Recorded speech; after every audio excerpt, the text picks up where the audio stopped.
दरबार मूव की जो परंपरा है वो 4 साल बाद फिर एक बार बहाल हो चुकी है। मुख्यमंत्री अमर अब्दुल्ला जी ने किया ये बड़ा ऐलान और उन्होंने ये भी कहा कि मैंने जो अपना वादा है वो निभा लिया है। जैसे ही ये सरकार बनी थी नेशनल कॉन्फ्रेंस की, तो उमर अब्दुल्ला जी ने ये अपने लोगों से के साथ एक वादा किया था कि जो दरबार मूव की जो परंपरा है वो एक बार फिर से मैं कहीं ना कहीं बहाल करवाऊंगा। लेकिन बहाल वो हो गई है। मुख्यमंत्री अमर अब्दुल्ला जी ने वीरवार को अपने कार्यकाल का 1 साल पूरा होने के बाद उसके मौके पर इसका ऐलान उन्होंने कर दिया। जैसे कि वो कई दिनों से बंद था दरबार मूव का सिलसिला, लेकिन एक बार फिर से वो उन्होंने ये बहाल करवा दिया है। ये एक बहुत बड़ी खबर है जम्मू कश्मीर स्टेट के लिए, क्योंकि कहीं ना कहीं लोगों का इसमें बहुत ज़्यादा नुकसान हो रहा था, व्यापारियों का नुकसान हो रहा था। लेकिन एक बार फिर से बहाल दरबार मूव हो चुका है।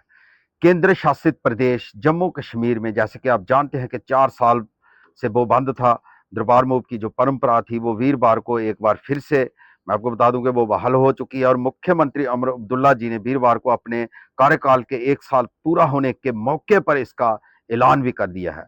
डोगरा शासक महाराजा रणवीर सिंह के शासन काल में तीखे मौसम से बचाव के लिए 1872 से शाही दरबार को श्रीनगर और जम्मू के बीच जो स्थानांतरित किए जाने की जो परंपरा शुरू हुई थी, तो उपराज्यपाल मनोज सिन्हा जी के नेतृत्व वाले प्रशासन ने 30 जून यानी 2021 को इस परंपरा को खत्म कर दिया था। तर्क दिया ये भी दिया था कि इससे करोड़ों रुपए की जो बचत होगी, और लेकिन इससे जम्मू के व्यापारियों का जो कारोबार है वो प्रभावित होने लगा था और इस परंपरा को शुरू करने की मांग भी कर रहे थे। लेकिन इस परंपरा के फिर शुरू होने पर सरकारी खजाने पर करीब 200 करोड़ रुपए का जो है वो बोझ बढ़ेगा। तो ये भी एक कहीं ना कहीं कहा जा रहा है।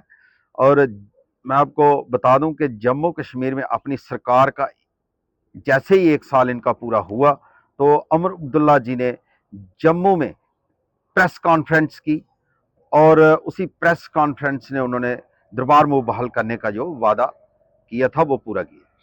हमारी कैबिनेट ने, उन्होंने कहा कि इसका जो प्रस्ताव है वो पास किया था, जिससे उपराज्यपाल मनोज सिन्हा जी ने मंजूरी भी दी थी। अमर अब्दुल्ला जी ने दिसंबर 2023 में घोषणा की थी कि अगर उनकी पार्टी नेशनल कॉन्फ्रेंस सत्ता में लौटती है तो वह वो दरबार को बहाल करेगी। सीएम जी ने यह भी कहा कि हमारा दरबार मूव की जो हमारा वादा है अब वो पूरा हो गया है। महाराजा रणवीर सिंह जी के शासन काल में 1872 में शुरू हुई थी ये परंपरा। आजादी के बाद भी ये परंपरा जो है ये कायम रही थी, चलती रही थी। और डोगरा शासक महाराजा रणवीर सिंह जी के शासन काल में ये शुरू हुई परंपरा आजादी के बाद भी ये कायम रही। कहीं ना कहीं इस व्यवस्था के तहत मई से अक्टूबर तक सरकारी कार्यालय जो राजधानी श्रीनगर में और अन्य 6 महीने जो तत्कालीन राजधानी जम्मू में आते जाते थे।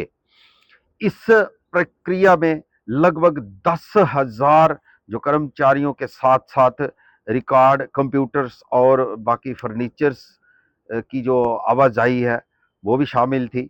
और कहीं ना कहीं साल में 2 बार जो दर्जनों ट्रक जो फाइलों और उपकरण लेकर जम्मू श्रीनगर आते जाते थे।